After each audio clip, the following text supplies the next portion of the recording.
Changing the template on Wix is very easy to do. Today I'm gonna show you how to do it.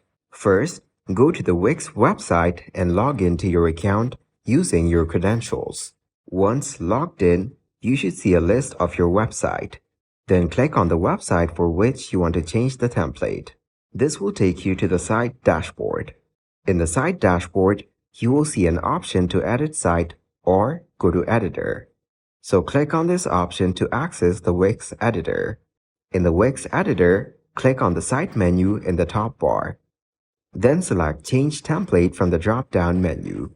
You'll be presented with a gallery of Wix templates to choose from. You can browse through different categories or use the search bar to find specific templates.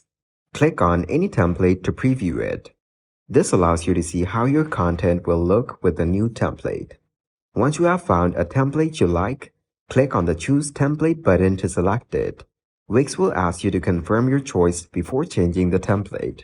Review the information and click on the Save or Confirm button to proceed.